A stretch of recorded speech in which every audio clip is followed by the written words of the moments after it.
Hello there, everyone. It is Kyle. I am once again here. It is 10:19 p.m. on a Thursday night. I suppose I could just reveal the date. It's August 19th. I'll probably still timestamp the video in some way to indicate the recording date. However, I kind of liked that intro style of introducing my current predicament, where I'm at in the day, what day it is. It's probably been like an entire month since the previous part of this series. But for those of you unfamiliar, about a month or so ago, I started to read this book, The Face of Another, by Kobo Abe. And in reading it, I used creating like a video of it as a form of personal discipline. Of course, me reading 50 pages once a month isn't exactly personal discipline. I was really hoping to crank out videos at a much more rapid rate, not just in terms of reading, but in terms of things in general. However, just as with just about everything else in life, I feel like it never quite works out exactly how you'd like it to. So here I am 1 month later. Once again, I've been struggling to sleep at night, been having a lot of issues with depersonalization, identity, the man in the mirror that I see. So with that, I figured now is as good a time as ever to read a little bit of this book, because all of the things that I just addressed are rather substantial topics found within the text here. I'm gonna, just before I dive directly into reading, I just want to make a small note. Uh, when I read the last 50 or so pages, there are definitely some medical terms and some awkward translations that leave me a little bit befuddled, I suppose. I want people to know that I'm not, in fact, a medical professional, despite what others may tell you. I am just a dude. So I really am trying my best to spell words out phonetically, pronounce them correctly, because I know that oftentimes when I hear people mispronounce words, it makes me want to just rip my hair out. However, just please be a little bit patient. I did try to do a little bit of research on some of the words that I was struggling with last episode. However, who knows what the next 50 pages will have for us. Maybe it'll throw a couple more curveballs our way. All right, I think that that's all that I have in terms of housekeeping, in terms of things to bring up prior to reading. I anticipate just doing another 50 pages, just because, as established, this book is rather heavy, and even as amped as I am at 10:23 at night, I think that it's going to quickly wipe me out as I begin to read this. So we shall see. I scouted ahead a little bit. I think I'm actually going to shoot for page 101, just because there is a break halfway through the page, and that's a good place to kind of send it off. But let's just start reading. Yes, I guess I could say that in my experience, that night was indeed one of the most important and crucial points. It wasn't all that impressive, but I considered it a decisive landmark, much like the point at which the water of a catchment basin takes a determined direction that leads the last into the river. For the experience of that night was at least a turning point, and it was a fact that something like a channel, however uncertain, opened between the problem of the technical realization and the selection of a face, which had until then had been nothing more than parallel lines. Even though I had been nothing more, oh, my apologies. Even though I had no method in view for making the mask, I actually felt encouraged and confident that one way or another the possibility was there, precisely because I was accumulating concrete data. I say data, not data, my apologies.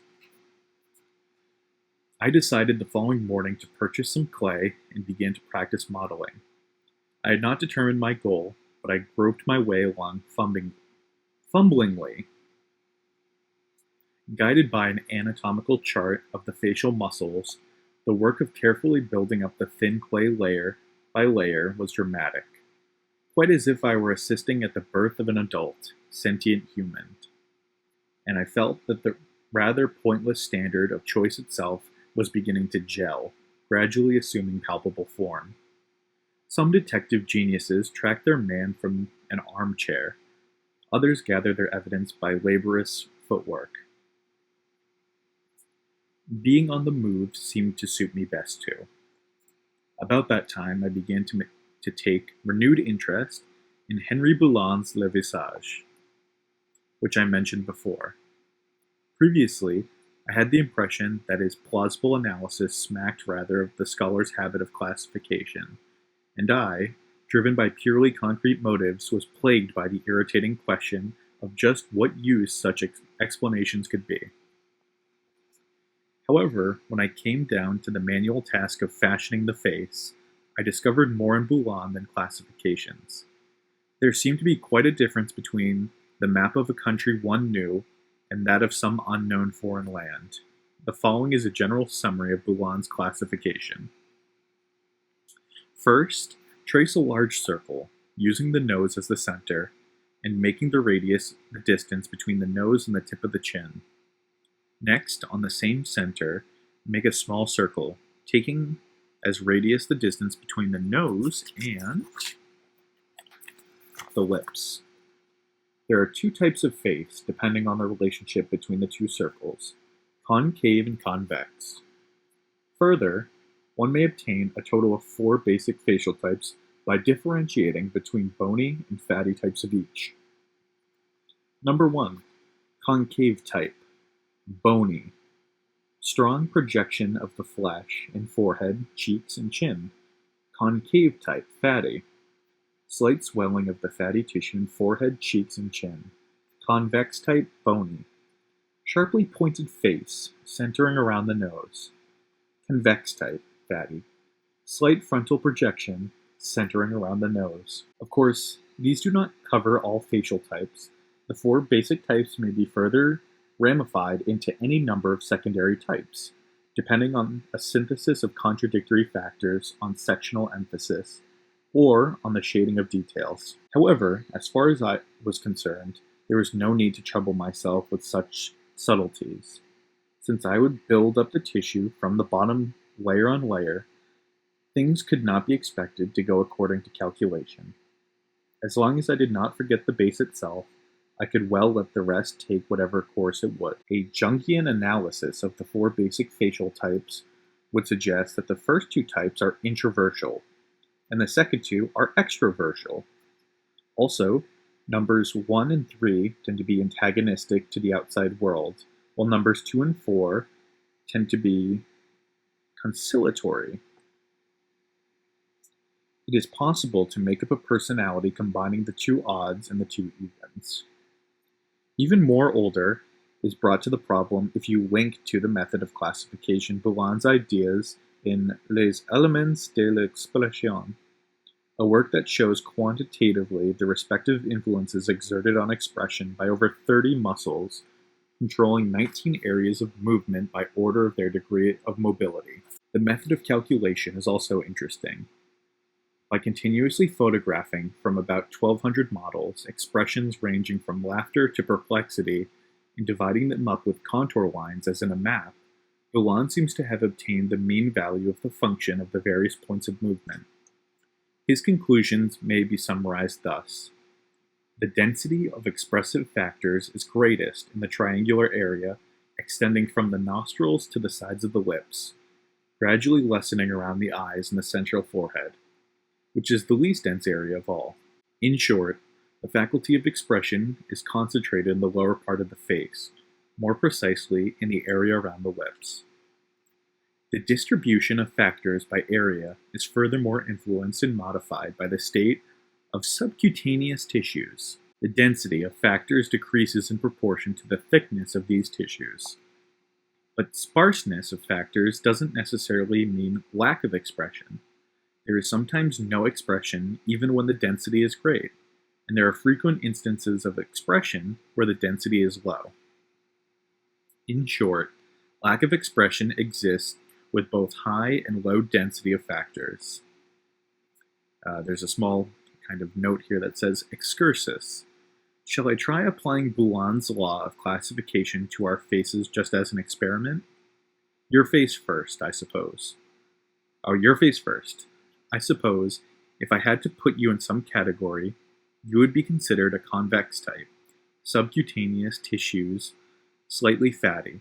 Therefore, tend toward type 4, weak frontal projection centering around the nose. From the standpoint of Jungian psychology, you are extroverted and pacific. The expressions factor is rather low and your expression is stable, with little fluctuation. What do you think? I fit the nail on the head, I believe. I seem to remember you saying you used to be nicknamed Saint during your school days.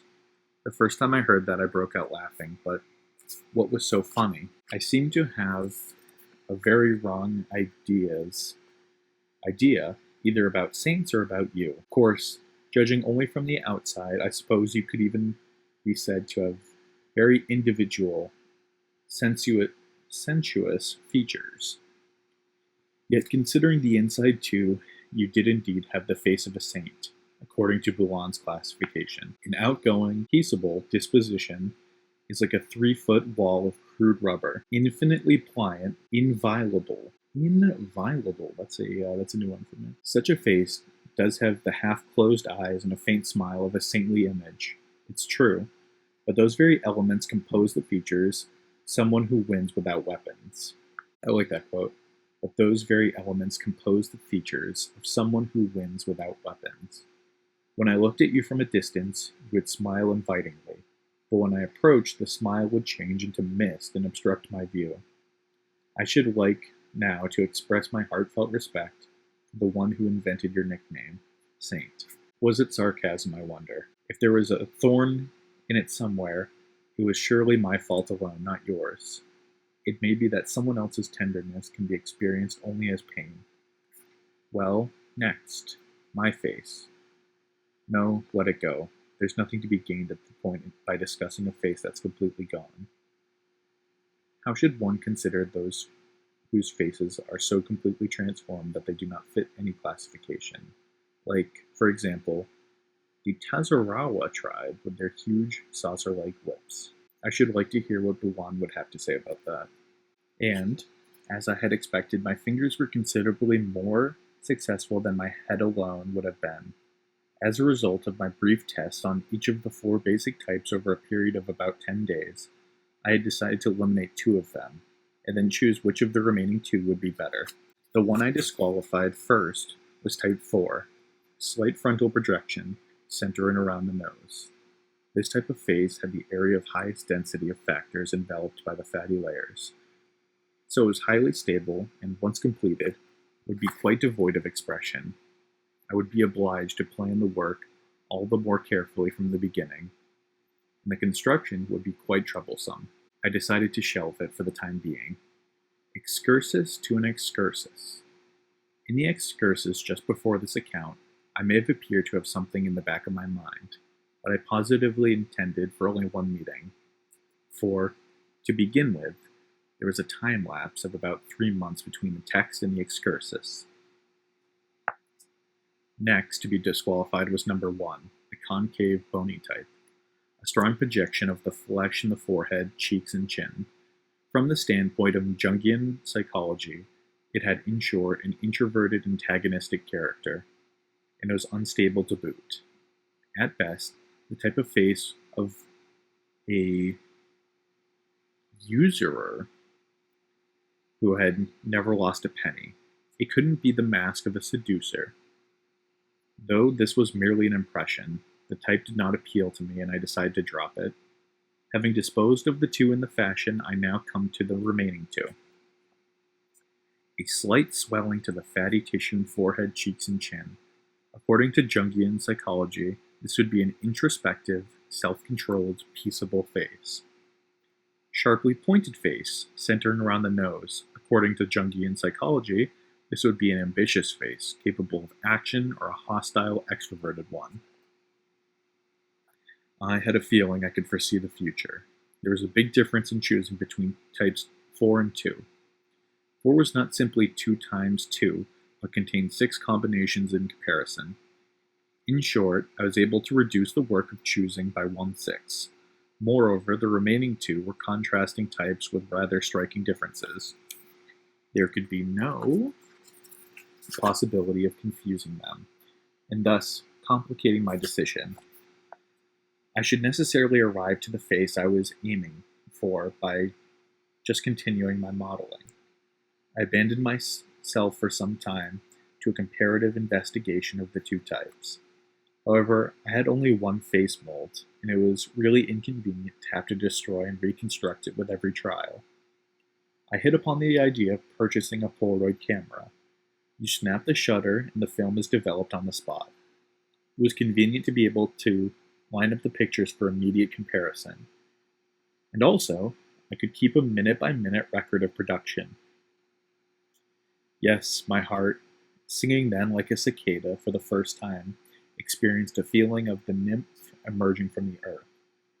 I was heedless of the fact that everything might again be brought to a standstill. One day, the sky was smoldering in a south wind, and the central heating, which had been left on, was stiffingly oppressive. When I looked at the calendar, February had more than half gone by. Naturally, I was disturbed. I should have liked to complete my work while the weather was still cool. As far as mobility and texture were concerned, my mask was nearly perfect, but I had not yet figured out ventilation.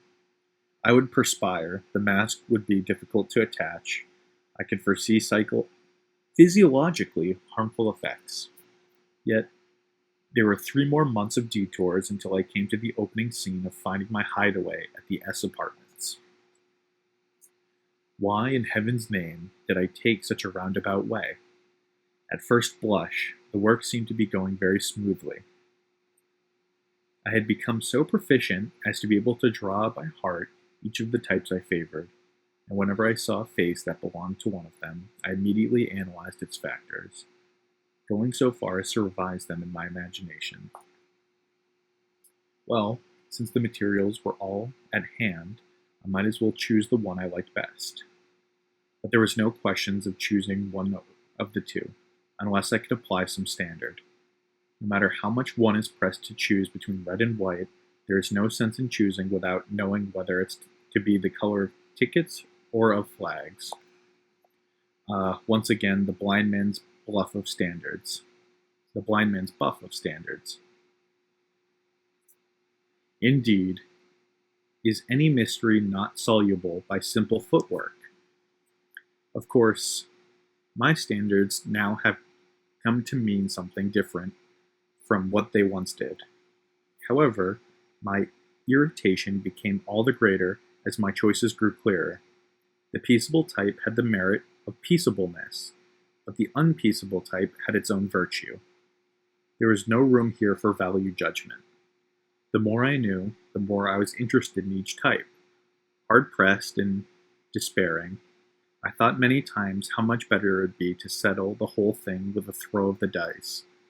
But as long as there was even a slight metaphysical significance to the face, I could not possibly commit such an irresponsible act. From the results of my investigations alone, I could not help but accept the fact, however disagreeable, that facial features had considerable relationship to the psyche and the personality. But as soon as I thought of the corpse of my own face covered by scar tissue, I wanted to reject all meaning for the face. Suddenly I was seized by a violent shaking, like some soaking wet dog.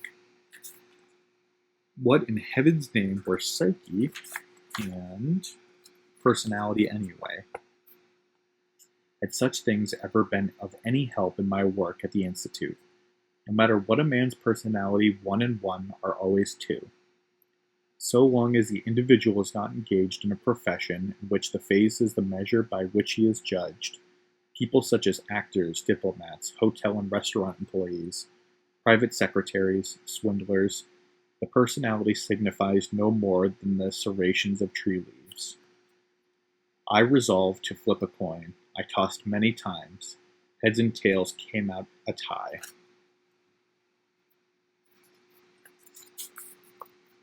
Fortunately, or unfortunately, before coming to a decision of the facial type, there was the task of obtaining a face to use in the finished product.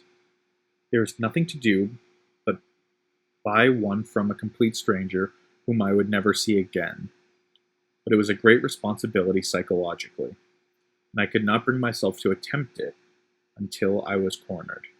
For this, the situation was quite favorable. I was cornered. I was quite aware that an inevitable ultimatum would be thrust upon me as soon as I finished the work. Yet procrastination gave temporary peace of mind, the two poisons canceling each other. On the first Sunday morning of March, I decided at last to go out into the city. I put the equipment for making casts in my briefcase and got on a streetcar. The cars to the suburbs were rather crowded, but those that were headed downtown were still comparatively empty.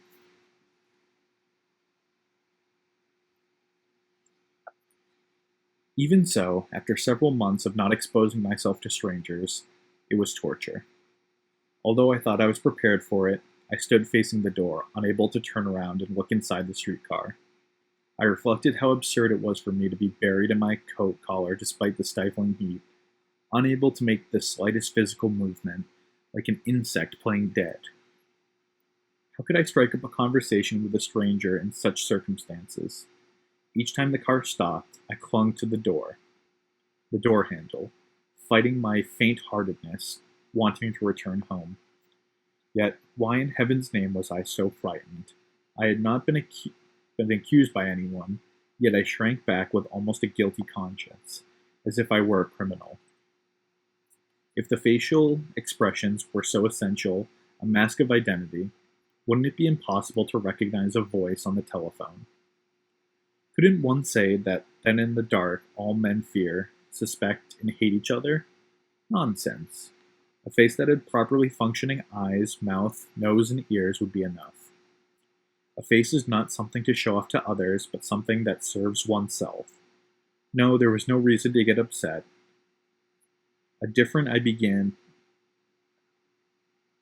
No, there was no reason to get upset. I began to apologize shamefacedly. I only hesitated to disturb strangers by deliberately showing my expressionless face. But I wondered if that were really all.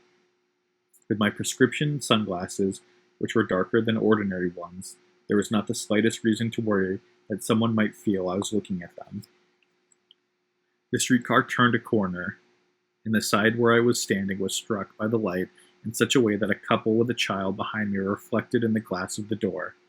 The child, about 5, was seated between the two young parents. They were animatedly talking together, pointing to some sort of poster, as I realized later, an advertisement for installment plan bathtubs. It was just then staring apprehensively at me from under the brim of the navy blue woolen hat with a ribbon on it. Wonder, fear, discovery, suspicion, hesitation, fascination, curiosity, all were crammed into his little eyes, and he seemed almost to be slipping into some kind of ecstatic transport. I gradually began to lose my composure. The parents were typical, I thought, saying nothing to him, nor even admonishing him to behave properly. I suddenly turned my full face towards the child, who clutched his mother's sleeve. The mother, poking him with her elbow, replied with a scolding.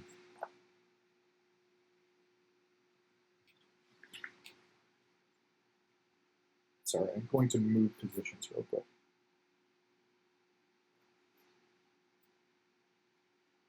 How would it be if, not saying a word, I were to plant myself in front of the parents and child, and, contemptuous of their perplexity, remove my glasses and surgical mask, and begin to undo my bandages? Their perplexity would turn to panic, and then to entreaty. I would go on regardless. To heighten the effect, I would rip off the last folds with a flourish. I would put my fingers under the upper edge of the bandage, and in a single movement rip it down. But, as I imagined it, the face I displayed would be a completely different thing from my face since the accident.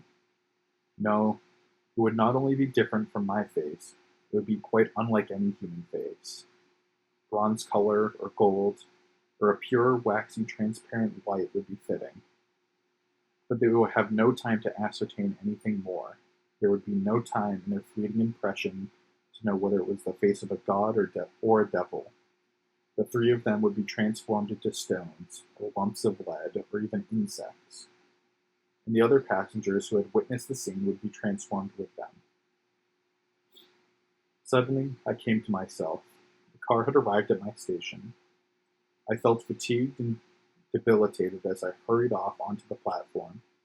There was a bench at one end, and I sat down. I wondered if I were being shunned, for not a soul tried to sit down beside me. The bench seemed reserved for me alone. Overcome with contrition, I felt like crying as I vaguely watched the eddying current of travelers. Apparently, I'd been too optimistic. In such a cruel, self-centered crowd, would there ever be some soft-hearted fellow who would sell me his face? There was little hope.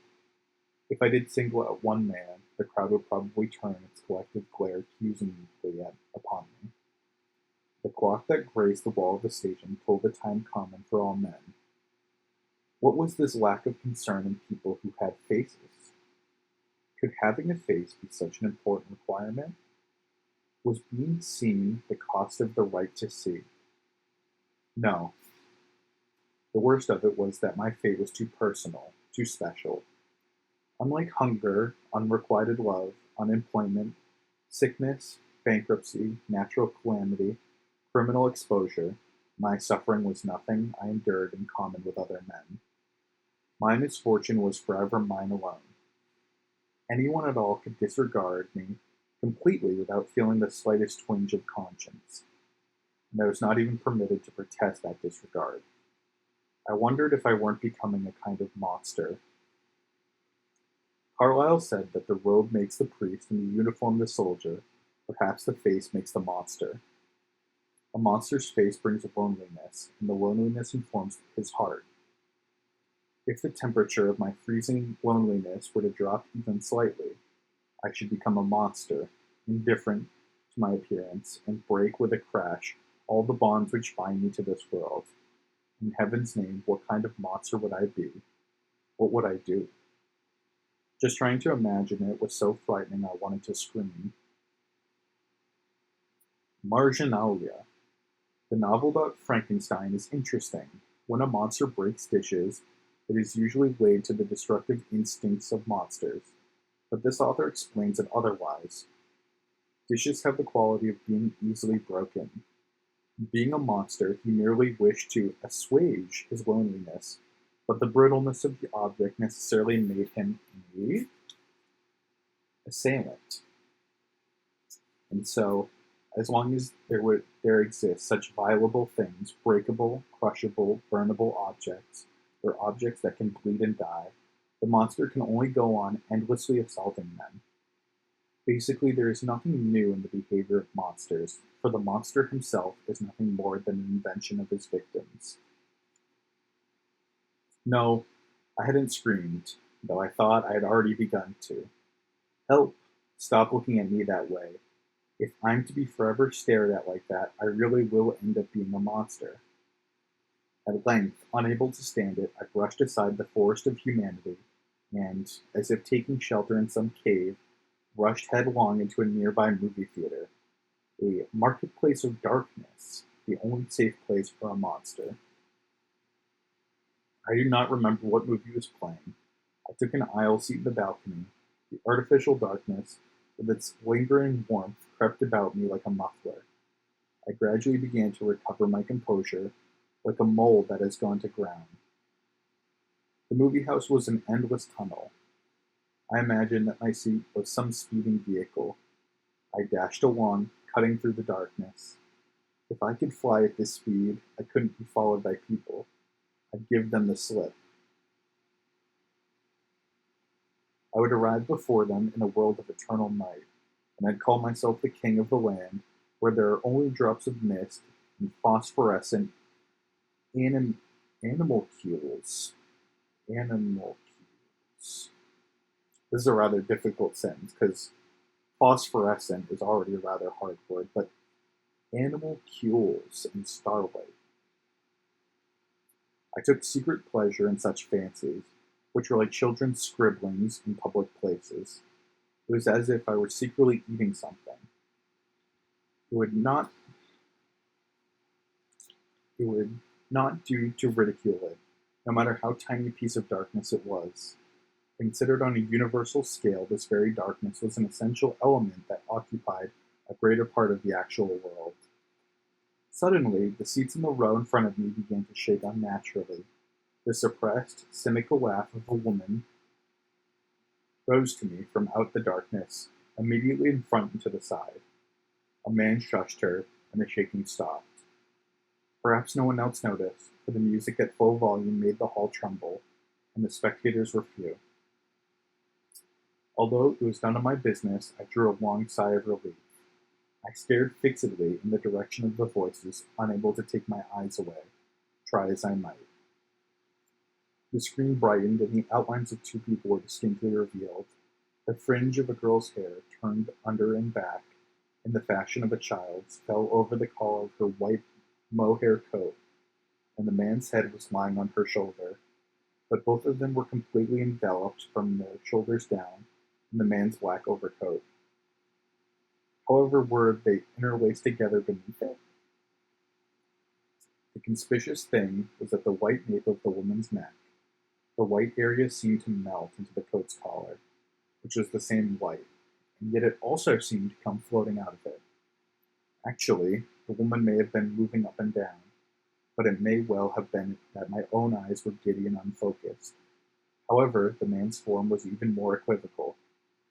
The position of his head was such that he seemed to be looking straight at the woman, as if he could move his left arm, which was pressed against her, around her armpit, he would be able to reach her buttocks. I suppose her free right shoulder dipped sharply down. They could be doing anything.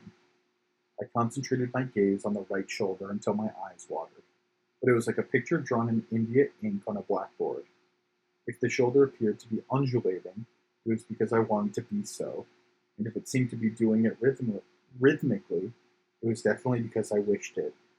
In short, I was apparently infatuated with my own eagerness. Suddenly, the woman gave a loud laugh. I started as if I had been slapped and was seized by the illusion that it was I who was responsible for her unexpected outburst. But actually, it was not the woman who had laughed, but the loudspeaker behind the screen. An exciting, voluptuous scene was being enacted on the screen, as if in collusion. A close-up of a woman's white throat filled the screen. The picture gradually shifted as she violently twisted her neck to the right and left as if in pain, and at length her lips appeared, like piping hot sausages. They were vigorously contorted into a terrible, excessive smile. Then, nostrils like cross-sections of squashed rubber hose, eyelids so tightly closed that they seemed lost in bundles of wrinkles. There was a laugh that changed into a raucous, raucous breathing of some frantic wild bird. I was unhappy. Why show a face to such a degree? Originally, movies were supposed to be a show in the dark. Since the person looking at them had no face, the one being looked at wouldn't need one either, I should think. But actually, however, though actors do take off their clothes, not a single one tries to take off his face. On the contrary, they even appear to consider that a performance centers on the face. Isn't it much the same as fraud if they deliberately entice spectators into the darkness? Moreover, peeping is a shameful thing, and you call it wholesome to act out peeping? I wish they would put a stop to such absurd affection and hypocrisy. Isn't it comic for a cripple who has lost his face to be so self-assertive on such a point? Still, the one who best understands the significance of light is not the electrician, not the painter, nor the photographer, but the man who has lost his sight in adulthood. There must be wisdom of deficiency in deficiency, just as there is wisdom of plenty in plenty. As if asking for help, I brought my gaze back to the pair in front of me. This time both of them were absolutely quiet and motionless. Why? Had the voluptuous commotion been nothing but my fancy? A sticky perspiration, crawling like a swarm of insects, began to creep out the gaps in my bandages. Apparently it was not due simply to the excessive warmth. Something like pepper pricked and tingled in the pores of my whole body. The deception was perhaps not the darkness, but rather my own face. If, at this instant, the lights in the hall were suddenly to be turned on, doubtless at once be ridiculed and sneered at by the spectators as an intruder. Screwing up my courage, I decided to go outside. Yet I couldn't positively say that seeking this refuge had been completely futile. I had come to feel more defiant than before. In other words, I had to this extent reconciled myself to the world.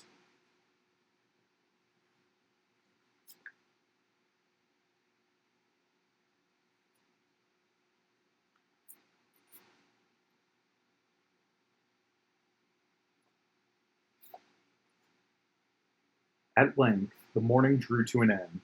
The street in front of the station took on its usual holiday animation, and an almost unbroken stream of people swarmed by. Swallowed up in the current, I continued to walk for about an hour, battling the stares that pestered me like flies. Walking is sometimes considered to have a spiritual effect. For example, military marchings is done in formation, columns of 2 or 4, each soldier supplying 2 legs to maintain that formation. Although the men despair at having lost face and heart, they seem to get an innocent sense of peace in the rhythm of marching. Actually, during long marches, it is not at all uncommon for men to experience erections. Forever chasing the flies away was not going to be much help. Rather, I would have flit covetously among the crowd with the many-faceted eyes of a bluebottle. I would have to find some person who looked as if he might sell me the surface of his face. Sex, male, possessor of a smooth skin, as much as possible without characteristic markings. Since it will be flexible, size or looks are unimportant. Age 30 to 40. A 40-year-old man who would agree to such a requirement for money might possibly have rather pocked and unacceptable skin. Actually, I was looking for someone around 30, I suppose. I tried to pull myself together, but the effort flickered like a light bulb beginning to burn out. It was difficult to keep up the resolve. Furthermore, although the people walking along the streets were strangers to one another, they formed a tight chain, like an organic composition, and I could not squeeze in. Could sharing ordinary, normal faces forge such a strong bond among them? Moreover, even the things they wore matched, the mass-produced patterns of today called fashion. Is that a negation of uniform, for heaven's sake, or simply a new kind of uniform? From the standpoint of continuous change, it probably is the negation of the uniform, I suppose. But considering that this negation is brought about collectively, it may indeed be considered very much a uniform. Perhaps, it, perhaps it's the spirit of today, and because I am against the spirit, I am a heretic. Although my researches bolstered the part of the fashion made with synthetic fibers, not even that would permit me to associate with the crowd. Perhaps they thought that a man without a face would be without a heart, too. It was as much as I could do just to keep walking. If I were stupid enough to try addressing someone among them, even my remote contact with those around me would be sundered at once as easily as a piece of shoji paper. I would be drawn into the midst of an unrelenting crowd and pressed to answer questions about the grotesqueness of my mask. A half dozen times I crossed and recrossed the street in front of the station, constantly being warned. No, I was not imagining things. In spite of the congestion, pockets of space opened around me like quarantined areas. Not once I had rubbed shoulders with anyone. It was like being in prison, I thought. A prison's oppressive, constraining walls, its iron bars, all become burnished and pellucid mirrors reflecting the inmate. The torment of imprisonment lies in not being able to escape from oneself at any time. I too was wretchedly floundering around, tightly closed into the bag of myself. My impatience became irritation. Irritation became a dark anger. Then suddenly it occurred to me to try a public restaurant in a department store. It seemed about time to eat, perhaps because I was hungry. But the idea had far more challenging implications. With the intuition of a cornered man, I had succeeded in finding the terror in the bag that confined me. Don't we reveal our weaknesses, solitude, loneliness, defenselessness, and aren't we most particularly vulnerable when we're engaged in sleep, or evacuation, or eating? Department store restaurants are famous for their menu of solitude. Damn, I like that line. I know that I'm going to continuously say that throughout this book, but there's a lot of like stinger quotes within here that really stand out to me.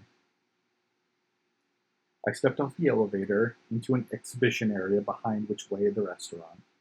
The words of a huge sign suddenly leapt out at me: Exhibition of No Masks.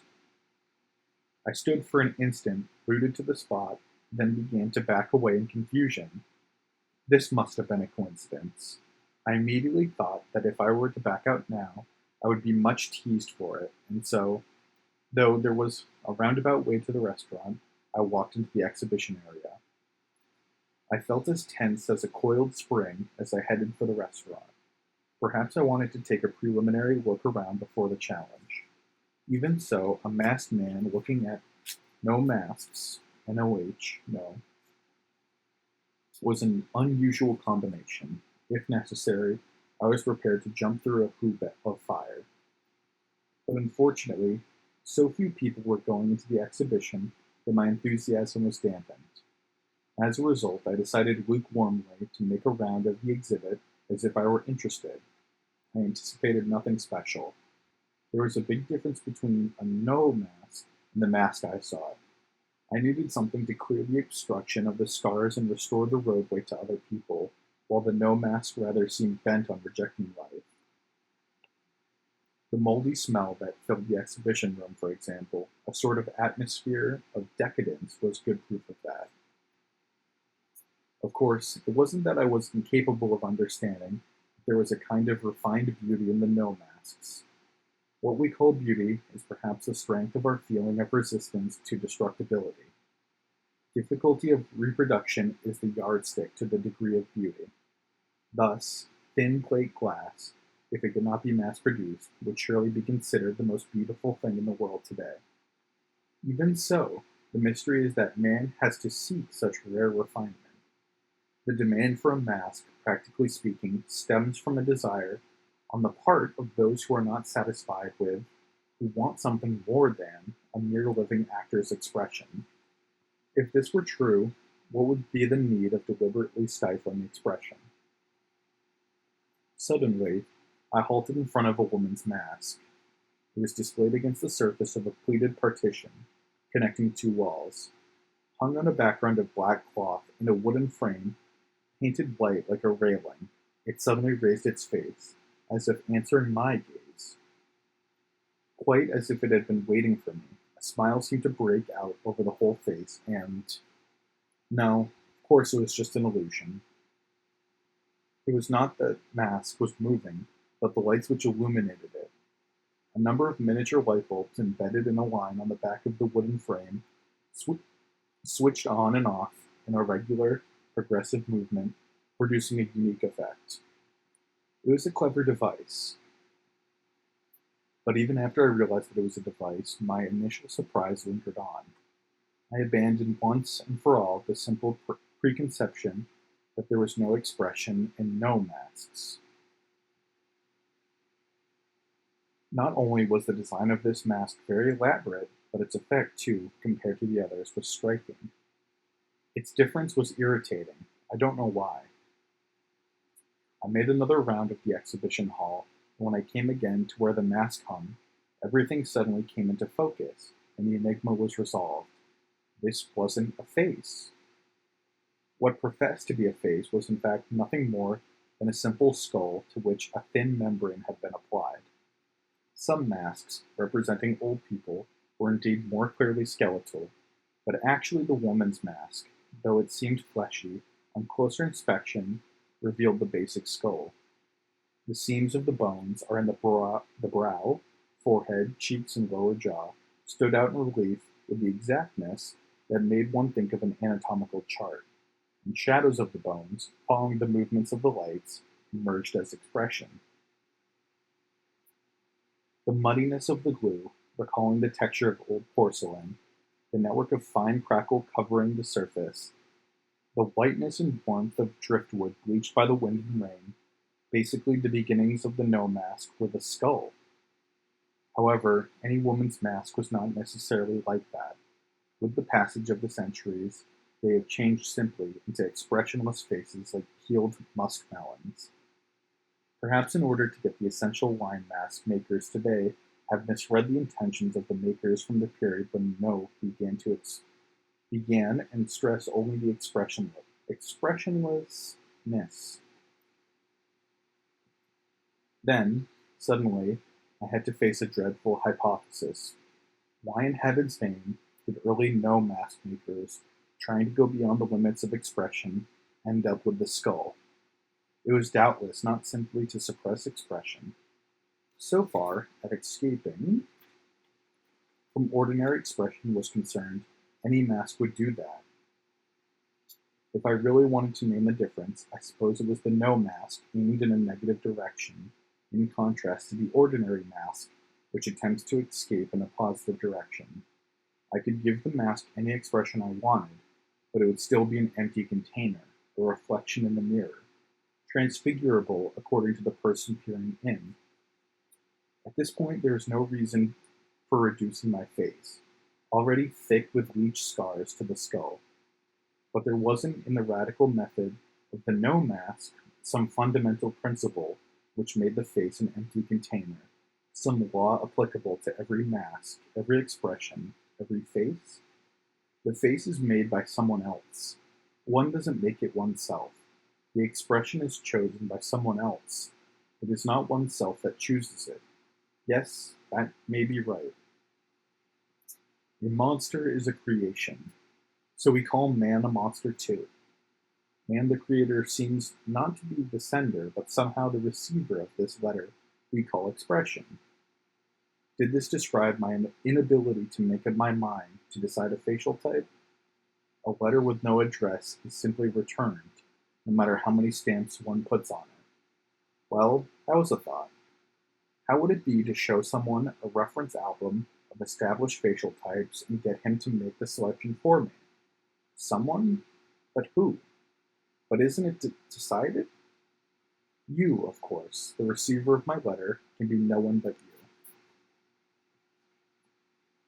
At first, I modestly thought it was a.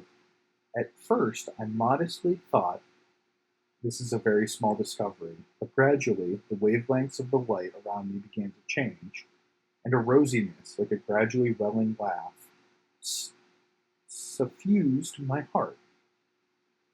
Gently shading the glow in my two hands so that it would not die away, I went on through the exhibition, leaving it with the exhilaration of running downhill. Yes, yes, actually, I had made no small discovery from the standpoint of procedure. There were still many problems. There was bound to be. But having come this far, perhaps everything could be solved. Unhesitantly, I hurried to the restaurant. I entered abruptly, without trepidation, into the heated atmosphere of a large restaurant that included, in its two-page menu, every conceivable aid to gluttony. In contrast to the atmosphere of the no mask exhibit, it was not sudden courage on my part. It was rather cowardice and the dawning of hope. And then, as if by chance, the man stood directly in front of me, blocking my path. His coolness as he stood looking lingeringly at the showcase containing artificial samples of food was somehow appropriate for the person I was seeking. Ascertaining immediately that his age was right and that there were no scars on his face, I made my decision. At length, having made up his mind, the man bought a token from the cashier for Chinese noodles and broth. Following him, I too got tokens for a sandwich and coffee. Then, with an innocent face, no, I didn't have a face. I sat down casually at the same table across from him. Since there were other empty seats, the man clearly showed his displeasure, but did not actually say anything. The young waitress punched out our tickets, brought water, and left. I took off my surgical mask and drew out a cigarette, and aware of the shyness of my companion, gently began to speak. I'm sorry if I'm disturbing you. No, no. But the child over there's staring at my bandaged face. He's quite forgotten the ice cream he was so absorbed in. Perhaps he's thinking you're a friend of mine. Well, go get another seat. Yes, I suppose I could, but before I do, I just wanted to ask one thing in all frankness. Would you like $100? If you don't, I'll change my seat right away. There appeared in my companion's expression a wretchedly opportunistic reaction, but without a moment's delay, I began to pull in my net. It's not really an especially troublesome request. It's not at all dangerous, and with a little bother to you, the $100 are yours. What about it? Will you listen to what I have to say, or shall I change my seat? The man passed the tip of his tongue over his yellowed teeth, and the nerve below his eye twitched.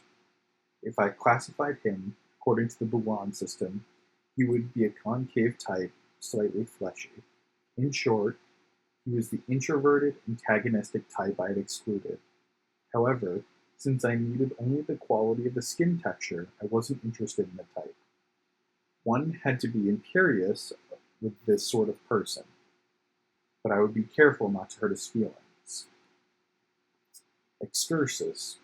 While I vigorously rejected the face as a yardstick for myself, it was quite sufficient for others. I realized it was self-centered of me, but treating him this way was a luxury from my viewpoint. People like me who lack something are liable to become spiteful critics. Even so, he said, staring at the entrance of the roof where gift balloons were being distributed to children. Turning his upper part of his body, he looped one elbow over the back of his chair, as if he could finish his business without looking at my face. Well, let's talk. That's a weight off my mind. I can still move my seat, but these waitresses are so sullen. However, before I do, I've just one promise I'd like you to make. Since I'll not ask you anything about you or your work, you're not to ask about me. There's no work to ask about, he said, and if I don't know anything, I can save the trouble of excuses later. After we're done, I want you to forget the whole thing, that we ever even met. That's all right by me. Anyway, it doesn't look like something I'll want to remember. Damn. I wonder, even now, you can't look me straight in the face. Isn't that proof you're disturbed? Surely you're itching to know what's under my bandages. That's absurd. Well then, are you afraid? Certainly I'm not afraid. Then why are you avoiding me like that? What do you mean, why? Do I have to answer these questions one by one, or is this part of the $100 deal? You don't have to force yourself to answer if you don't want to. I know all the answers, even if I don't hear them. I just thought it would make the load a little lighter for you, that's all. All right, what do I have to do then? The man ill-humoredly stuck out his lower lip and drew from his pocket of his coat a battered package of cigarettes. All at once, the muscles around his mouth began to twitch, like the underside of an insect, jerking the flesh around his thin cheeks. His expression was that of a cornered victim. But could that be? I knew from experience that a child could be thrown into considerable panic by his own fancies, but this fellow was a full-grown man. My colleagues averted their eyes from me, doubtless out the usual feeling of discomfort in front of a superior. Precisely because I knew that, I was only trying to establish a pseudo-equality at best with my $100 bait. Well, let's get down to business right away. I carefully sent out a feeler in a deliberately unpleasant manner.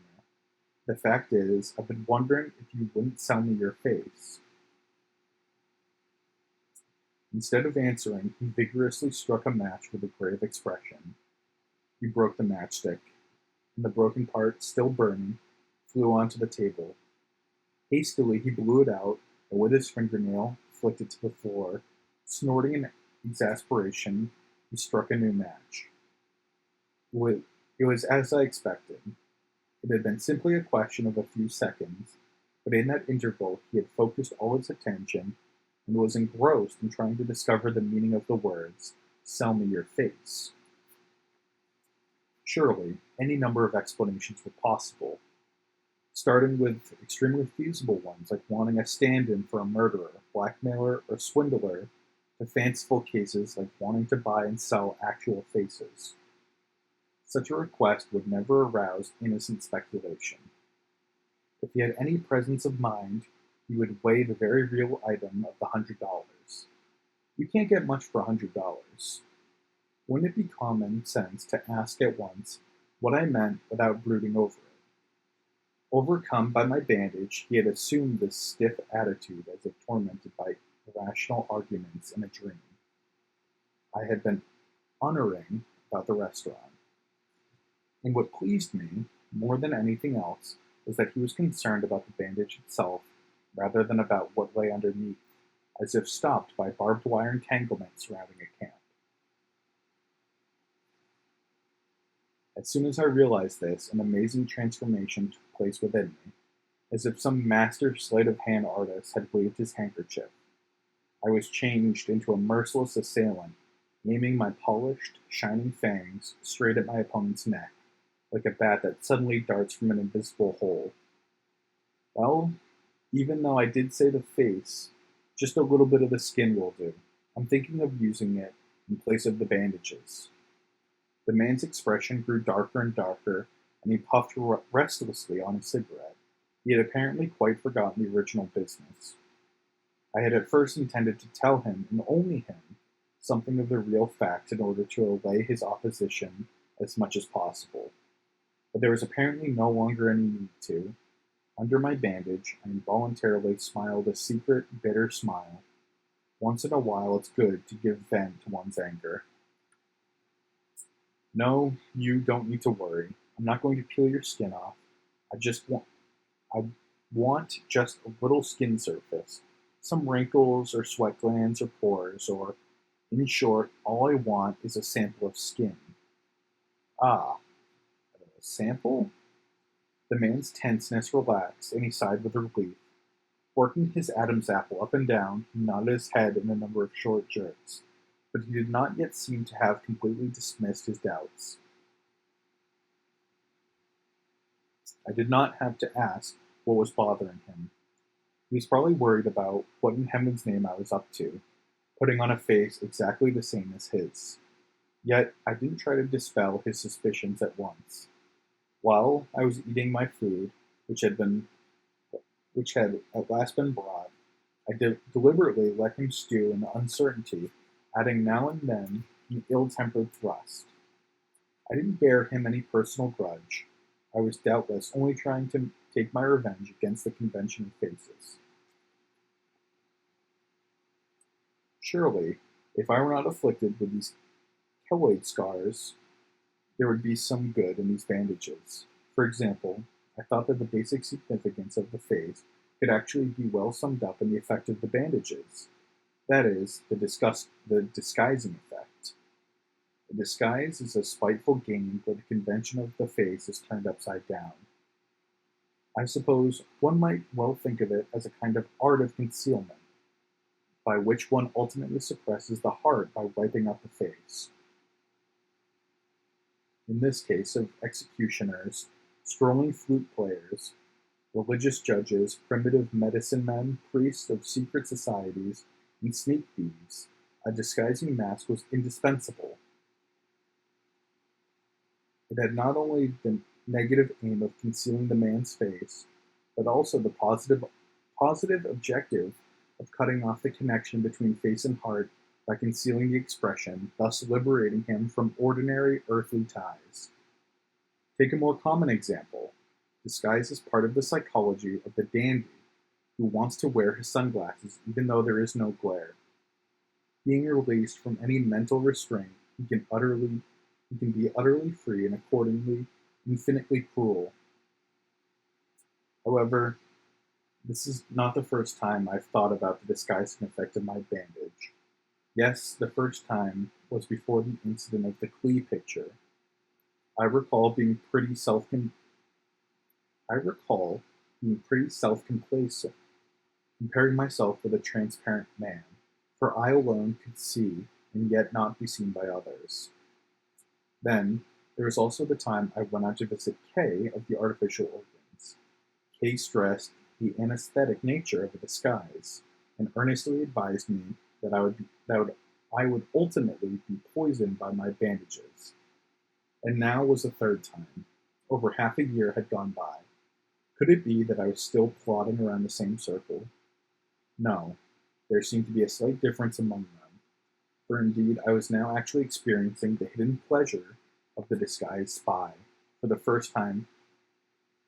For the My apologies.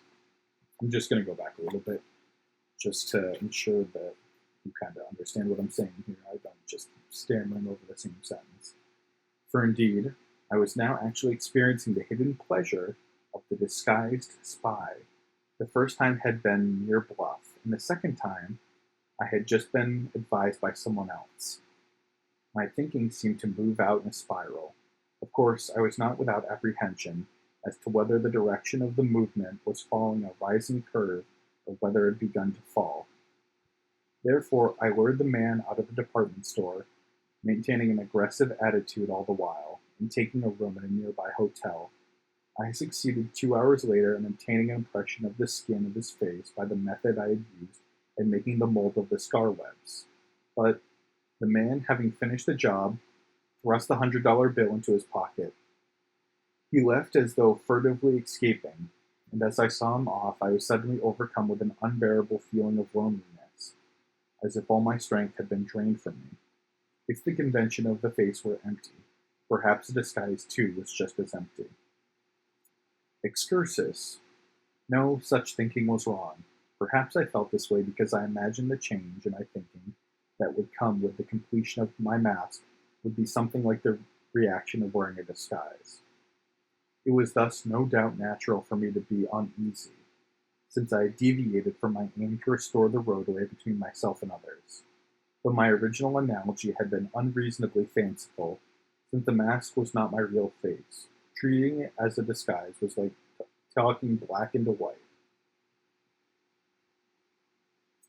If the mask was an enlargement of the roadway, then the disguise would be a blocking of it, and the two conflicted with each other. If this were not true, I, who was so avidly reaching out for the mask, so eagerly trying to escape from the disguise of my bandages, was a stupid clown.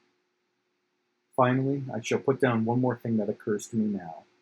Isn't the mask something required mainly by the victim, and the disguise, on the contrary, by the assailant? As established with the beginning of the book, there are 3 separate notebooks that we are going through.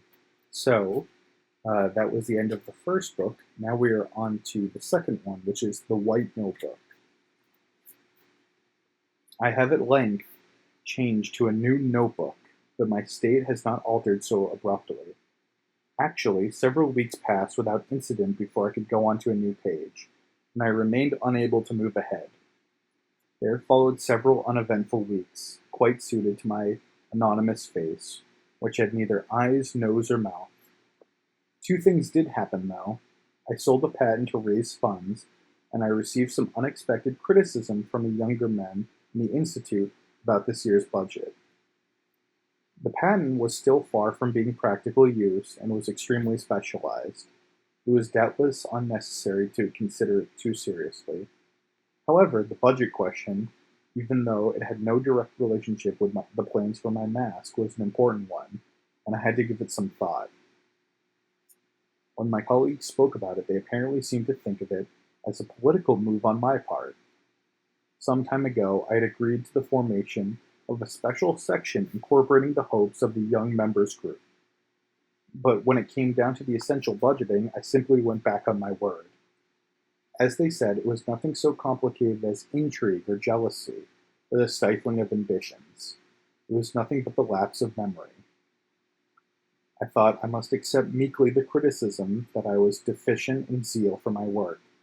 I was scarcely aware of it before, but when they spoke up, I did indeed realize that for some time my enthusiasm for my work had been ebbing. I did not want to recognize the fact, but I wondered if perhaps it was the influence of the scars. Of course, aside from more or less underhandedness involved, to tell the truth, I actually felt a sort of exhilaration at their protests. Instead of constrained smiles directed at a cripple, I was now being treated on an equal footing. Now, what in heaven's name was to become of the discovery made at the No Mask exhibition when I thought I had at last resolved my central problem of the choice of a face? How painful it is to write about it. The expression is not some hidden door unlikely to be seen. It is like a front door, constructed and decorated to be the first thing to greet the visitor's eyes. Or like a letter. It apparently cannot exist without the addressee in mind. It is not some advertising handbill to be passed out indiscriminately. Recognizing the validity of this comparison, I at once decided to entrust the right of choice to you, and although I felt I had shifted a heavy burden of responsibility from my own shoulders, the problem was not so easily resolved. That evening, a dirty fog, welling up like muddy water, shut out the sky about an hour earlier than usual. An evening the color of earthenware, where the crude light of the street lamps committed its showy act of violence, spurring the advance of time. As I walked in the crowd, which became more dense near the station, I again attempted to play the role of assailant, trying to dispel the unbearable feeling of loneliness which had beset me from the moment of separating from the man. But this failed me, for I had no one to confront as in the department store restaurant. Once the crowd had gathered, it was a conscience-stricken end-of-Sunday throng. Its faces formed a chain, like amoeba, extending their pseudopodia. My apologies. Once again, I'm not excellent with a lot of these sorts of terms. Pseudopodia, toward each other. There was no place at all for me to wedge in. Still, I was not so irritated as before. I was relaxed enough to take in the brilliance of the tangled mass of neon lights which breathed and streamed through the fog. Perhaps because I now had my plan. The potassium alginate mold of the face I had finally purchased weighed heavily in the briefcase at my side. Not to be outdone, my face bandages, equally cumbersome with the moisture that absorbed from the fog, counterpointed the weight of the briefcase. But anyway, I had my plan to try, and I reflected that this expectant, waiting for the place to materialize, had bolstered me up considerably. Yes, that evening my heart was open to you, quite as if the front of it had been sliced away. It was not only the passive expectation of shifting the burden of choice onto your shoulders, nor, of course, was it only the utilitarian motivation of entering the final stage when I would actually produce the mask. How shall I put it? I was continually shortening the distance between us, softly like running barefoot over grass. It was perhaps relief and confidence stemming from the opportunity to tempt you into becoming my accomplice, however indirectly, in the lonely work of producing the mask. For me, whatever you may say, you are the most important other person. No, I do not mean that in a negative sense. I mean that the one who must first restore the roadway, the one whose name I had to write first on the first letter, was first on my list of others. Under my circumstances, I simply did not want to lose you. To lose you would be symbolic of losing the world. It's pretty nice. However, as soon as I confronted you, my hopes changed into a heap of shapeless rags, like seaweed pulled out of the water. No, don't misunderstand. I do not mean to find fault with your manner when you greeted me. Far from that. You always sympathized with me, too generously as far as that goes. The one exception is when you refused me that time I ran my hand under your skirt. I, and only I, am to blame for that incident. For it is not true that one has the right to be loved by the person one loves, as the poets say. That day, too, you greeted me with the usual unobtrusive consideration, or better, unobtrusive pity. Our silence, of course, was quite routine, too. How long would this silence, like some broken instrument, go on between us? Even the everyday exchange of pleasantries and gossip had petered out, leaving at best an elementary, sign-like conversation, absolutely minimal. But even in this instant, I do not blame you. Moreover, I was amply prepared to look upon it as part of your pity for me. A broken instrument is liable to produce cacophony. Better let it remain mute. The silence was painful for me, but how much more distressing it must have been for you. How fervently I hoped we could somehow use this opportunity to resume talking once again. Even so, you should have at least asked me why I was going out. Although it was an exceptional event for me to go out bright and early on a Sunday for the whole day, you did not show the slightest surprise. You quickly regulated the fire in the stove and at once withdrew to the kitchen, and as soon as you had brought a hot towel, you went to check in on the hot water in the bath. You had not abandoned me, but neither did you stay close to me. I wondered whether all housewives were like that. I'm talking about your excessive impersonality. Indeed, you acted cleverly. You manipulated time beautifully, with the precision of electric scales, attaching no unnaturalness to your silence. To overcome this silence, I tried to put on a show of anger, but that did not work. When I saw your heroic efforts to remain calm, I at once backed down, quite unaware of your own willful self-conceit. The icy lump of silence that lay between us was apparently too deeply frozen to melt under just any pretext. The questions I had prepared as I walked along, possible opportunities for conversation, were so many matches held against that iceberg. Of course, I was not so optimistic as to imagine I could succeed, like a wily salesman, by showing you two specimens of face models and asking which you preferred. The first requirement was that my mask should not appear to be a mask. Thus, it would not do to reveal to you the real motive of my question. To do so would be malicious sarcasm. From now on, unless I took up hypnotism, my questions would have to be indirect, but I had no further ideas. I had been optimistic, thinking that I could adapt myself to circumstances, as I had fortunately been able to do so far.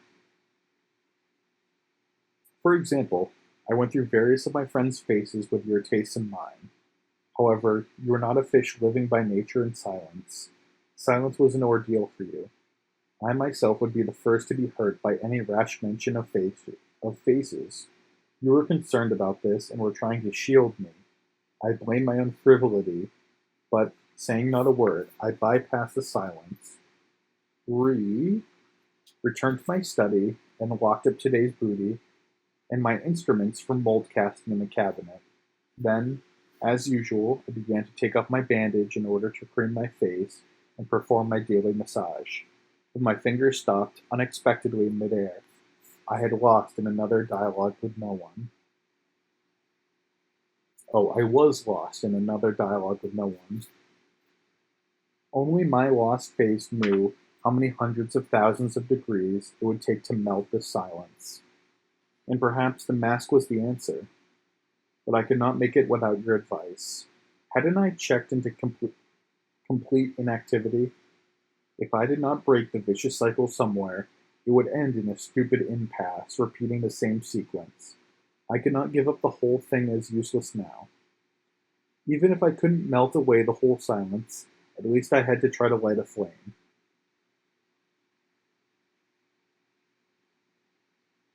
I rewound my bandage with the determination of a diver putting on his equipment. My scar webs were exposed. I had no confidence of ever overcoming the pressure of the silence. I returned to the light room, concealing the strain I was under with feline detachment. I surreptitiously watched her coming and going between the living room and the kitchen, from the corner of my eye as I pretended to read the evening paper. You were not smiling, but you moved about ceaselessly from one activity to another with that strangely light expression that comes just before smiling. Perhaps you were unaware of it, but it was indeed a curious expression. I believe I proposed marriage to you precisely before I was unexpectedly taken by that look. I wonder if I wrote about this before. Well, it doesn't make any difference if I repeat myself, because for me, who sought the meaning of expression, your expression was like the beacon of some lighthouse. Even as I write this, I try to think of you, and your expression comes to me first. The instant that expression becomes a smile, something suddenly shines forth, and everyone who receives its light has his existence reaffirmed.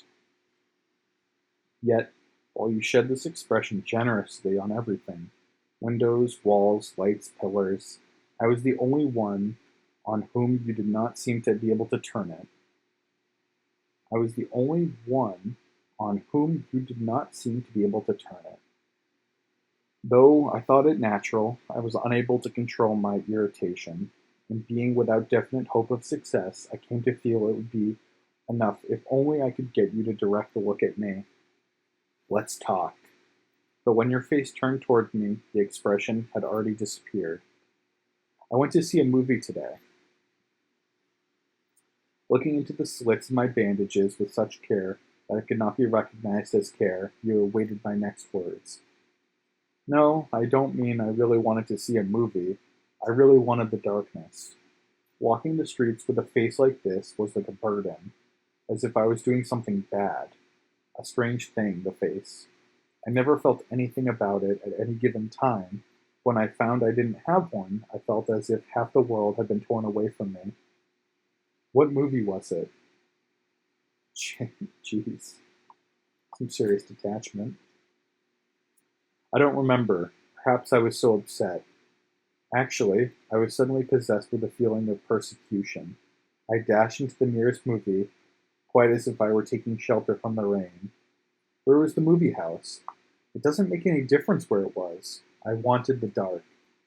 You purse your lips as if in reproval, but your eyes narrowed sadly, as if to show you did not blame me. I was overcome by a terrible sense of remorse. I should have not been. I meant to talk about something quite different. But then it just occurred to me. It's probably a good thing to go to the movies occasionally. The whole audience puts on the actor's face. No one needs his own.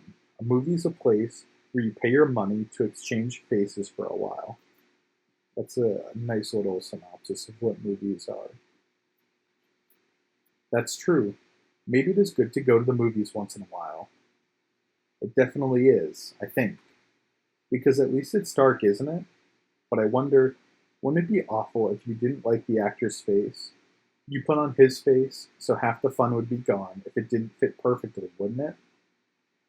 Can't there be movies without actors? For example, something like a documentary? That wouldn't work. Everything has a face. It's not limited to actors. Even a fish or an insect, they all have faces. Even chairs and tables have something corresponding to a face. And you either like them or you don't. But I wonder if anybody would watch a movie wearing a fish's face. Butterfly like you tried to shift the conversation with a joke. Of course, you were right. Any silence must still be preferable to bring up a subject of a fish's face. No, you misunderstand. It's not a question of my face at all. Anyway, since I don't have a face, I can't say I like or dislike it. But you're different. In your case, you can't help being concerned about what actor you want to see in a movie. Even so, I would. Oh, Jesus Christ. Even so, I really would like one without an actor. I don't seem to be interested in tragedies or comedies now. Come on, why do you always defer on? Why do you why do you always defer to me? Without realizing it, my voice had taken on a strident tone, and displeased with myself, I scowled invisibly beneath my bandages. Perhaps it was because the heat had come back, but the scars had begun to squirm like leeches. and in the flesh around them I felt a creepy, burning sensation. I could not overcome the silence with such conversation. Wherever we began, the destination of our dialogue was always the same. I lost all power to say more, and of course you fell silent too. Our silence was not the vacuum that comes from having said all there is to say. Whatever conversation we had fell naturally to pieces and crumbled in bitter silence. Then, for several weeks, I continued to walk through silence, mechanically, as if I were moving on borrowed joints. Suddenly, one day I looked up and saw that it was early summer. Outside my window, the wind was teasing the slender, soft green branches of the pine tree. My decision was equally abrupt. I wonder if you remember. I have quite forgotten what the motive was, but it was the night I suddenly exploded in the middle of dinner. Why in God's name are you living with me? I knew that no matter how I shouted, the silence persisted. Unable to look you straight in the face, I fixed my eyes in the vicinity of the yellowish-brown darn spot around the little green button of your breast. Trying not to yield at my own voice, I continued to scream. Well, come on. What about answering? Why did you go on being married to me? It's best for the both of us to clear the air right now. Is it simple force of habit? Well, speak up. Don't mince words. You can't force yourself into something you can't understand, you know. Withdrawing to my study after these harsh and condescending words, I felt miserable. Like a paper kite beaten by the rain, I wondered what connection there could be between the me who was acting out this mad affair about a face and the me who was acting head of the institute with a monthly salary of $850. The more I thought about it, the more my kite filled with holes until the length of the paper tore away, leaving only the skeleton. Down to the skeleton, I suddenly came to myself. I was aware that the abuse I had spewed out at you a moment ago should in fact have been addressed to myself. Yes, we had been married 8 years. 8 years was not a short time. It should be long enough, at least, to know what the other liked and didn't like in foods. If we could tell each other's tastes in what we ate, wouldn't it be the same with our tastes in faces? There's no need to struggle for a subject of conversation. I groped confusedly among my memories. Surely somewhere there must have been a document certifying that I could act for you. There must be. If we had been far apart even before the accident, what was I trying to recapture at this late date with all this fuss about the mask? Nothing was worth the trouble of getting back. There wasn't a single thing to hide from the 8 uneventful years we had spent together. Since I was enclosed by a wall of non-expression thicker than my bandages, I had lost all right to complain. One cannot request payment for what one had not lost. Shouldn't I ultimately reconcile myself to the idea that my original real face too was a kind of disguise, and, without struggling, be content with the present state of things? The problem was quite profound. That I thought it was profound. Alright, we're restarting this paragraph. The problem was quite profound. That I thought it profound was itself most profound. That's a lot of profound. Thus, I should probably persevere in an attempt to be your stand-in.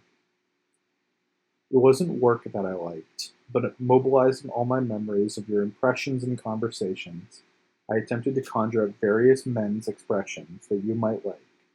It gave me a weird, indecent feeling, as if a caterpillar were crawling down my collar. But far from conjuring up a definite image of the man, I was at my wits' end trying first to define you. The lens had to be focused.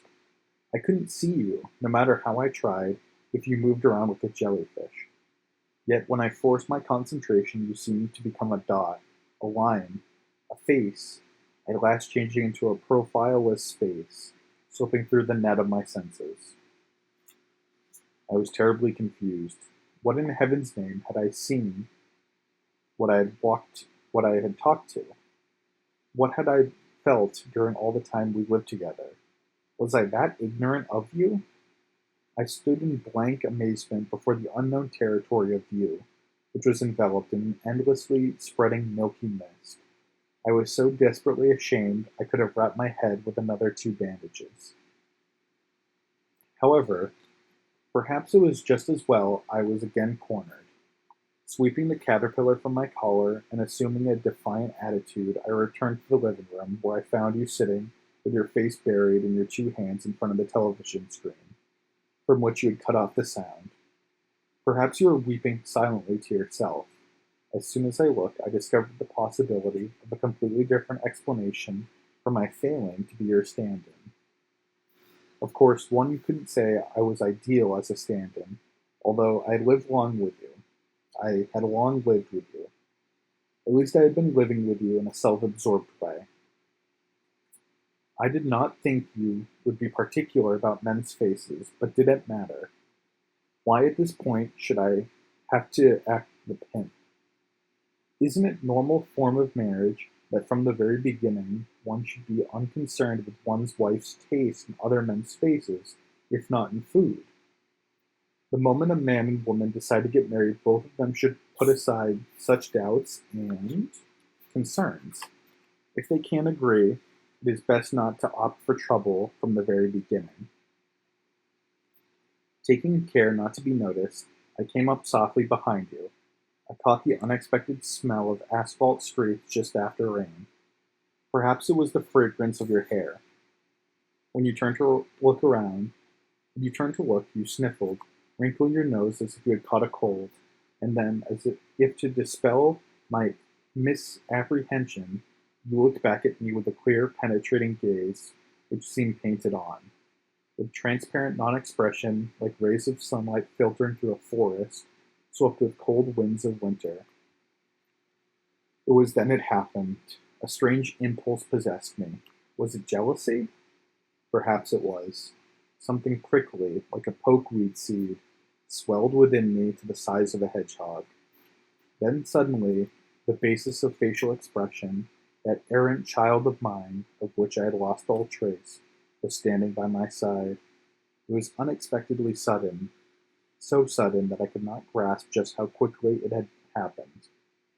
But I do not think I was so very surprised. I felt it logical not to have realized sooner that this was the only solution.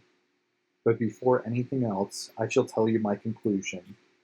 My mask would be the fourth type according to Boulon's system of classification. That is, the aggressive, extroverted type. A sharp face centering around the nose. In terms of Jungian psychology, a strong face showing ability to act. I had the feeling of being duped. It was too simple. But on consideration, there was nothing particularly unexplainable. Even with the transformation of a chrysalis, the pupa makes preparation in its own way. Suddenly the face had been forcibly shifted from what I myself would choose to what would be chosen for me. Yet I could do nothing but continue looking at you intently, just as, in the dark, one sees only darkness whether one keeps his eyes open or shut, looks right or left. My pride was hurt. I was humiliated, irritated, and impatient. At this point, I should have to search for you. But though I was weary of thinking about all this, I could not take my eyes from you for a single instant. I wanted to get close to you, and at the same time to stay away from you. I wanted to know you, and at the same time I resisted that knowing. I wanted to look at you, and at the same time I felt ashamed to look. My state of suspension was such that a crevice between us grew deeper and deeper, and holding the broken glass together in my two hands, I barely preserved its form. And I realized it very well. To say that you were a victim, bound and chained to me, who fundamentally had no power over you, was a pack of lies I'd made up my own purposes. You faced this fate unflinchingly of your own volition. Wasn't the brilliance of your smile more effectively used on yourself? If you felt like you could desert me at any time, I wondered if I could make you understand just how dreadful that would be. Although you had 1,000 expressions, I did not have a single one. When I thought of the living flesh and organs under your dress, having their own temperature and their own elasticity, I seriously thought that the end of my agony would never come if I did not run a spike through your body, though it would mean your death and make you a specimen in a biologist's collecting box. Thus, both the desire to restore the roadway between us and vengeful craving to destroy you fiercely contended within me. At length I could not distinguish between them, and drawing the bow on you became a common, everyday thing. Then suddenly in my heart was graven the face of a hunter.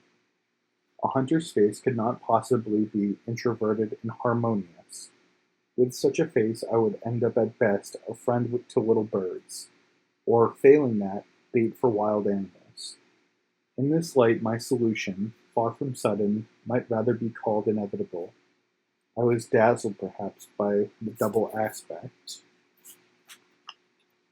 of the mask. Was it the negotiation of my real face, or actually a new face? And I had been obliged to take an unavoidably circuitous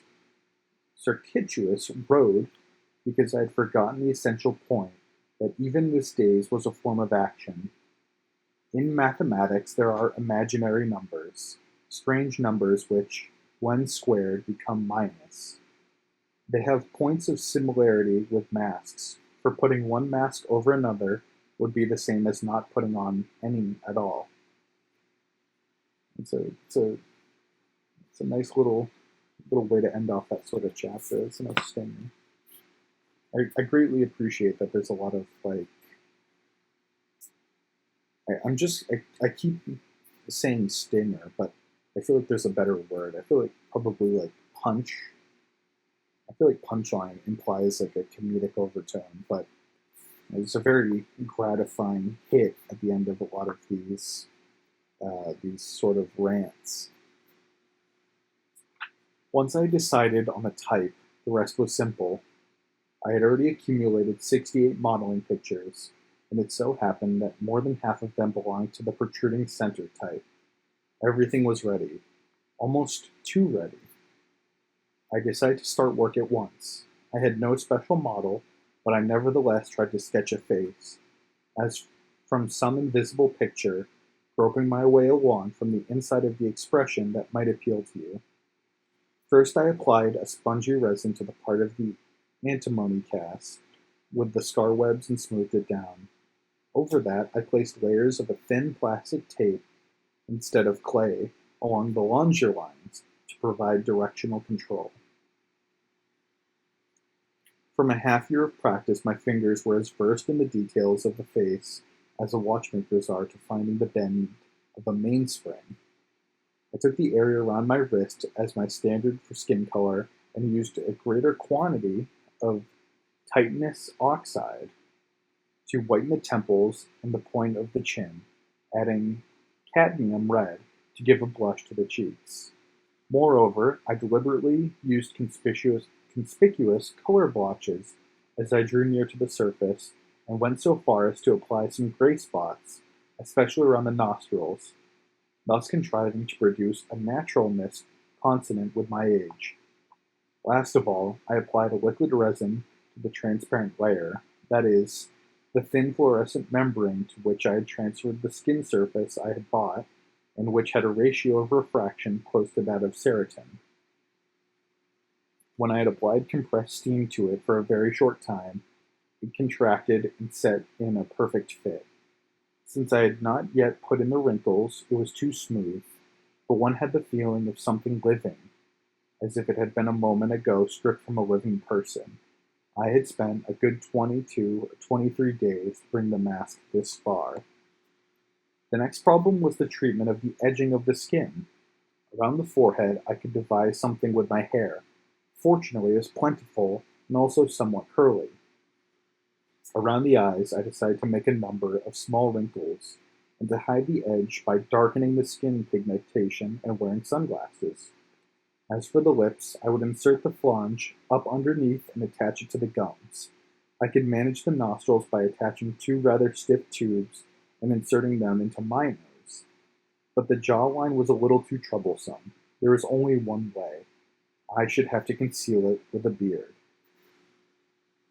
I planted each strand, carefully observing the angle and direction, using only the thinner hair from my head and planting it some 50 to 60 filaments per square inch. The labor was time consuming. I spent another 20 days on the beard alone.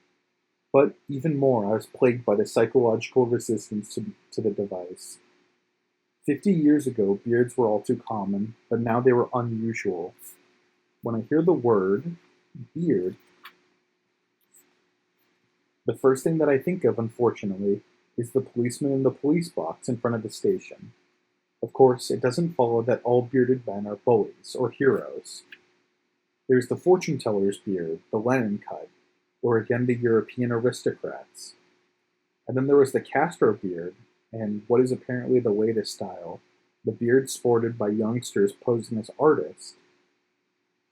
But just what that is called, I don't know. Even though I would inevitably appear eccentric with my beard and dark glasses, there was no other way. But at least I could try to devise something that would not create too bad an impression. The result is what you are already too familiar with, and there is no need to describe it again. I myself was in no position to judge the mask, nor did I have specific ideas for improving it. I suppose I should have been satisfied with what I had. Indeed, I could not avoid some little regret, but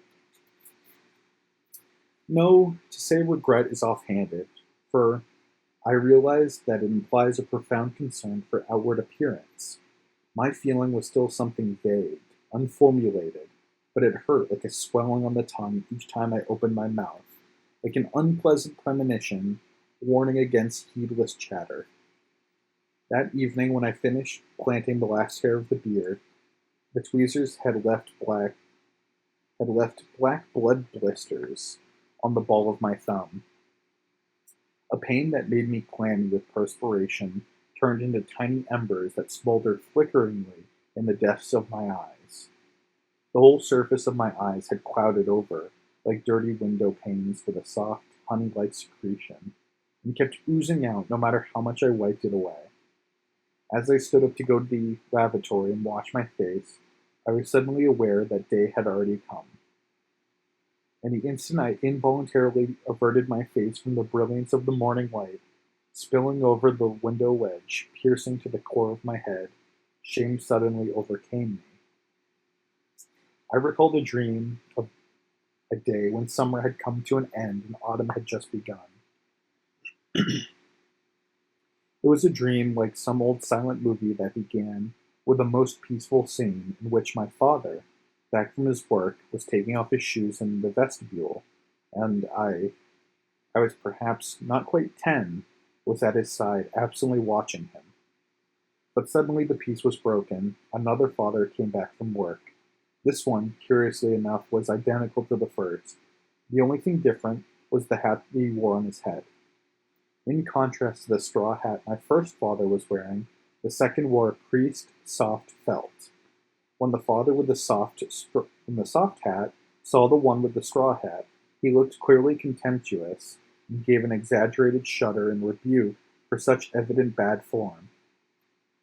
Whereupon the one in the straw hat smiled mournfully in quite unbecoming confusion and left as if he were furtively escaping, the shoe he had removed dangling in his hand.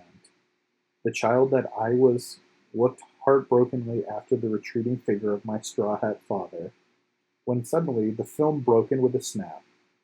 But for some reason, the painful memory of the incident lingered on.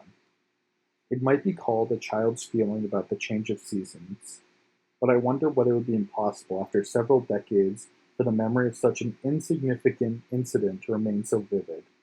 I can't believe it. The two hats I saw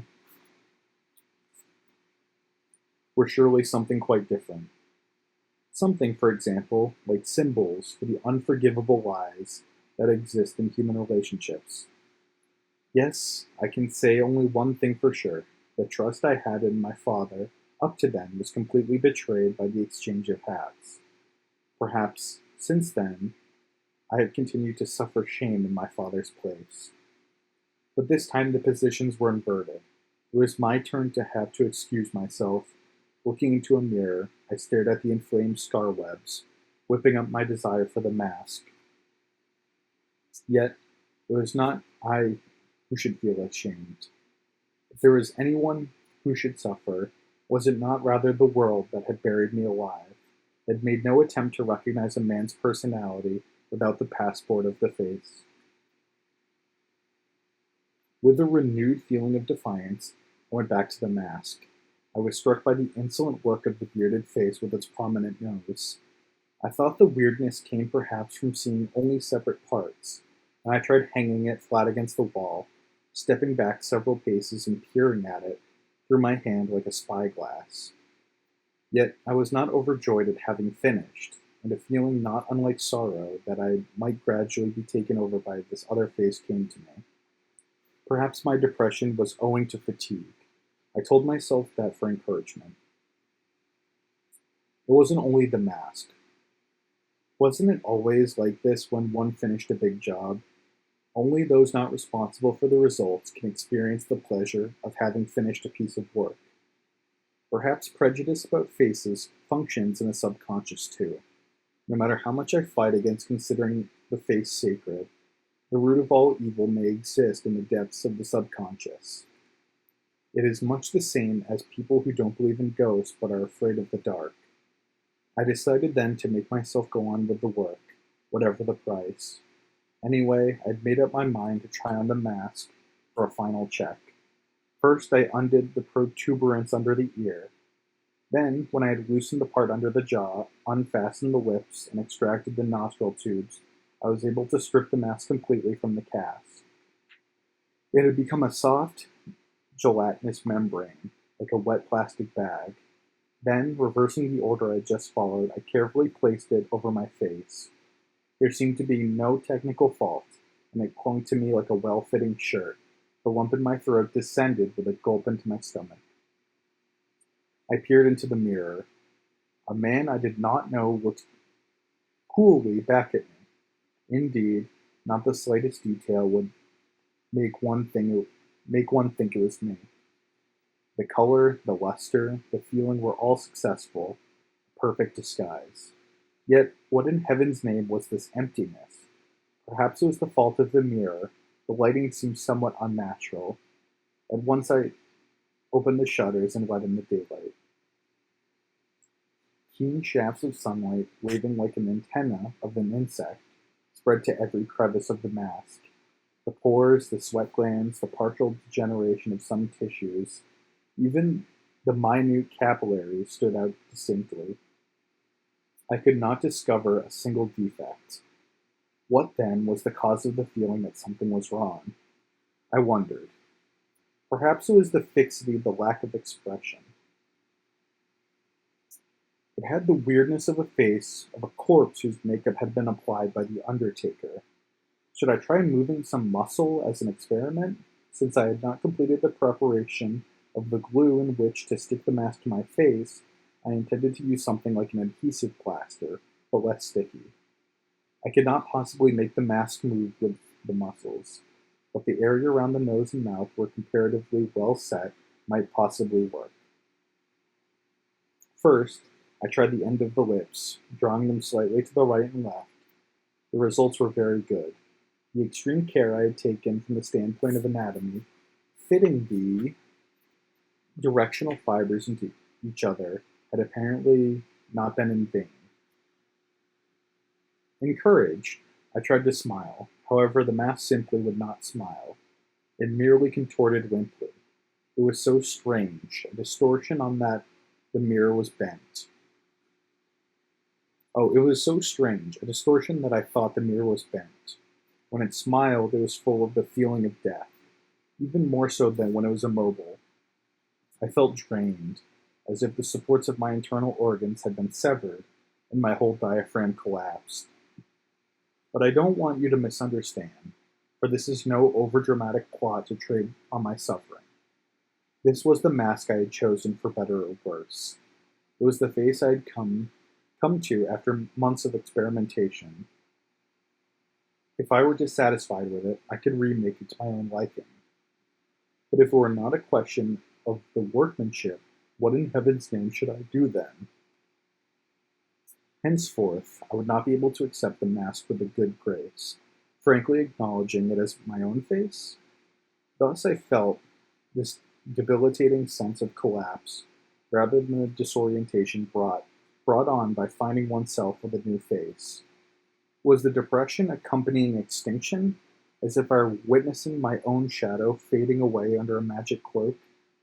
Under such circumstances, I wondered whether I should be able to carry out my plans for the future. Of course, expression comes like an annual growth rings in a tree trunk, and perhaps it would be quite impossible to laugh with no preparation at all. Depending on the life one has led, a tendency to repeat certain expressions causes them to become fixed by sags and wrinkles. A smiling expression becomes naturally engraved in a face that is often smiling. Chronic anger, chronic anger engraves itself on the face too, but on my mask, which was like the face of a newborn infant, there was not the crease of a single growth ring as yet. Even with a smile on it, the face of a 40-year-old child would naturally be somewhat monstrous. Indeed, it would have to be. Actually, the work of making wrinkles suitable for my face was included in my first plans after I had gone to my hideaway. If only I could succeed, this mask would become natural and easily managed. This was something I had anticipated.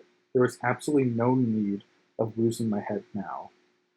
The result was that, far from heeding my throbbing shame, by cleverly sidestepping the real problem, I inevitably involved myself deeper and deeper. All right, we are at page 101. We're about halfway through the page, and there's a break in the text, so I'm going to say that that is more than enough for this evening. It is now 12:09 a.m. I'm looking at the recording time. It's been about an hour, 50 minutes. I would say that that is a healthy amount of time for a video. I feel like the first video was right around this amount of time. I feel like I did a little bit more talking in between things and probably talked a little bit slower. Um, but yeah, I am feeling extremely tired.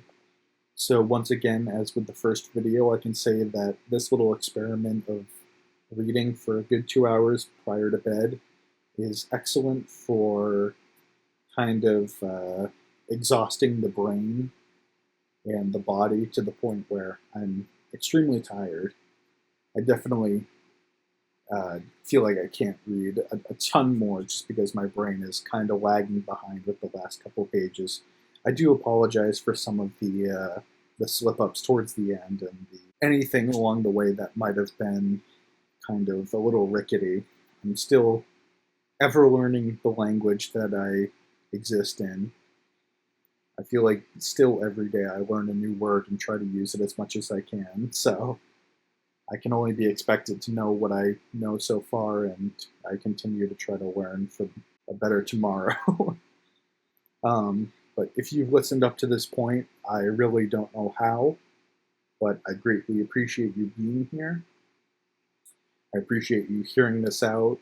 This is, I don't even really want to call it a passion project, but this project is definitely spearheaded by my own kind of ambition to get through this book. So I feel like it has good intentions. Hopefully the next part will not be an entire month away, but if it is not the end of the world.